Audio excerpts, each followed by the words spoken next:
think you get a good picture of this report from its opening couple of paragraphs. Words like staggering, historic, shock, and previously unheard of slump are just some of the ways the IEA has described the collapse of energy use because of COVID-19. As you mentioned, they are predicting a 6% drop this year globally, and that may not sound like much, Rosie, but in absolute terms, that's the equivalent of taking India off the electricity grid for an entire year. And India is the world's third largest energy consumer. It's 7 times what we saw when electricity use fell over the GFC period. And the knock-on effect, as you say, is that we are seeing also a massive drop in global carbon emissions. 8% globally, again, like you mentioned, but closer to home, one energy analyst here in the UK predicts that in Europe, it's much higher. 39% is the drop we've seen for carbon emissions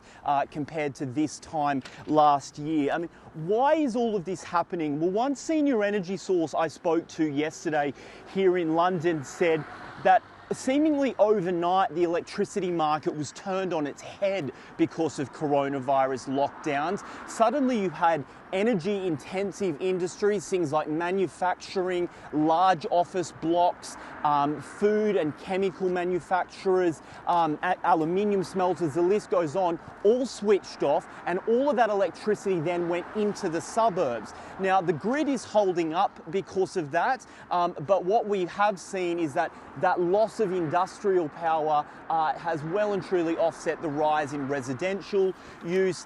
It's very bad news, though, I must say, for coal. It is well and truly down. Old power plants like the one behind me, well and truly not in operation anymore. Renewables very much picking up the load. Wind and solar is up.